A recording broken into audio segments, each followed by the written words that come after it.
Bonjour à tous et bonjour à toutes, je suis ravi de vous retrouver pour cette nouvelle vidéo. Je tiens à remercier toutes les personnes qui ont laissé des messages à la suite de mes vidéos. Les messages sont généralement très pertinents, très intéressants et je reçois également de nombreux mails. Cependant, je n'ai pas le temps de répondre à tout le monde et j'aimerais bien le faire malheureusement. Je vais poursuivre la réponse aux emails et sélectionner des thèmes parmi ceux que vous proposez à l'issue des vidéos. Aujourd'hui, je vais parler, si toutefois mon caméscope le veut bien, puisqu'il y a eu quelques problèmes ce matin, de l'homosexualité refoulée et de la perversion narcissique. Déjà, première chose, j'ai sélectionné 7 personnes parmi les pervers que j'ai connus, et c'est-à-dire quasiment les principaux pervers qui m'ont perturbé au cours de ma vie étaient plus ou moins des homosexuels refoulés. Voilà, donc première chose, on peut se demander, on peut faire l'hypothèse que déjà l'homosexualité refoulée, indépendamment de la perversion narcissique, empêche toute vraie relation humaine, qu'elle soit amicale, amoureuse ou autre. Elle peut permettre des relations superficielles peut-être, mais je ne pense pas qu'on puisse développer une vraie relation avec quelqu'un qui se nie lui-même. Voilà. Par ailleurs, on peut faire un lien, donc indépendamment de la perversion narcissique, le fait d'être homo refoulé interdit toute vraie relation épanouissante. On peut également faire un lien avec la perversion narcissique, c'est-à-dire qu'on se dit que bon nombre de pervers narcissiques sont des homos refoulés. Pourquoi ?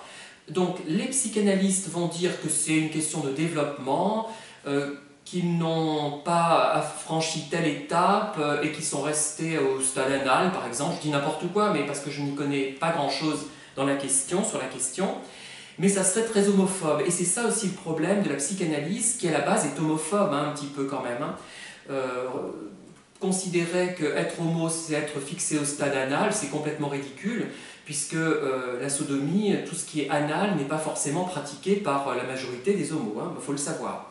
Voilà. Parfois, d'ailleurs, la plupart n'ont pas de sexualité, hein, ou alors très rudimentaire. Bon, je parle de ce que je connais, hein, je ne connais pas tous les homos de la Terre.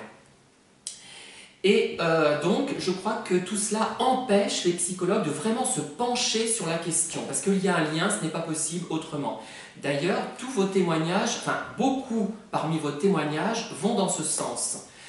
Beaucoup de dames ont eu un mari qui était homosexuel ou bisexuel, donc voilà, et qui était pervers.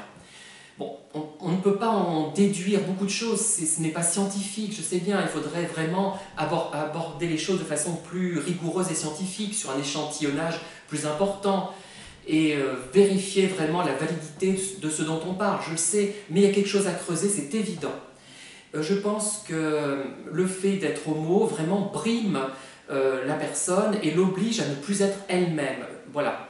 Donc sur les 7 personnes qui m'ont perturbé au cours de ma vie, il y en avait donc 4, sur les 7, 4 je dis bien, qui étaient mariés à des femmes, parfois plus âgées qu'eux. Et c'était vraiment des homosexuels, je vous l'affirme avec une certitude absolue. Absolue, absolue. Voilà.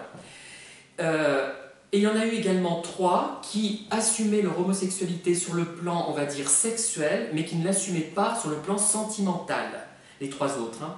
Vous voyez, il y avait des blocages dans les 2 cas. Et ce n'était pas lié forcément à la perversion narcissique, c'est-à-dire que dès le début de la relation, ils enlevaient le côté affectif de la chose tout de suite, finalement, puisque l'homosexualité, pour eux, l'amour, c'était forcément du sexe. Alors qu'on peut être amoureux de quelqu'un, aimer quelqu'un et ne jamais avoir de relation sexuelle avec. Moi, j'ai été souvent dans ce cas. Hein. Ce n'est pas nécessaire pour beaucoup de gens. Enfin, ça paraît aberrant.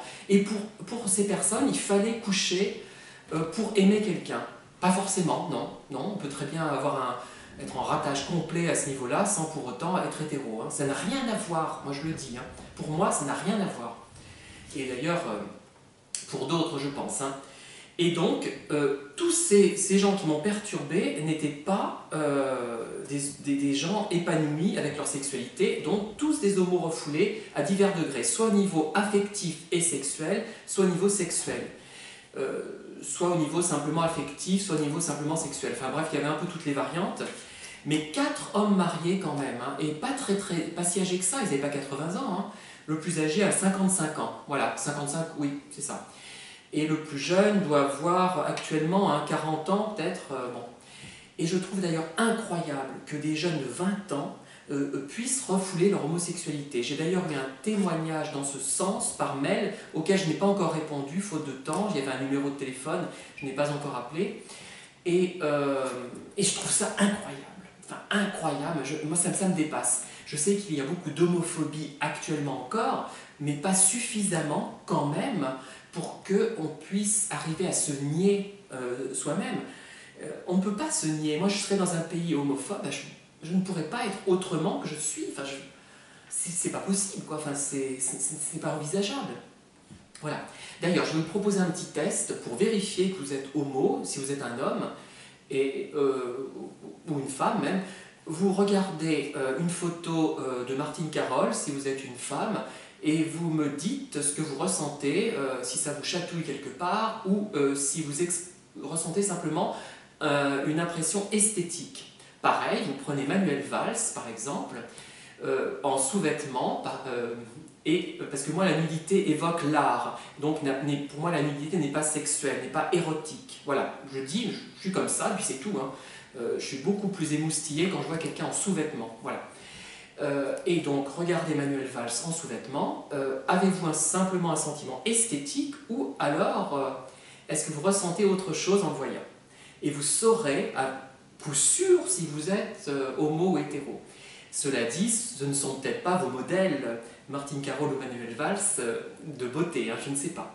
Enfin voilà, sur ce, je vous laisse et j'espère que les psychologues se lanceront enfin dans une étude du lien qui existe entre l'homosexualité et la perversion narcissique, l'homosexualité refoulée, en considérant, partant du postulat que l'homosexualité est une variante de la sexualité et de l'affectivité humaine. Je vous souhaite une excellente journée et je vous remercie encore pour tous vos messages.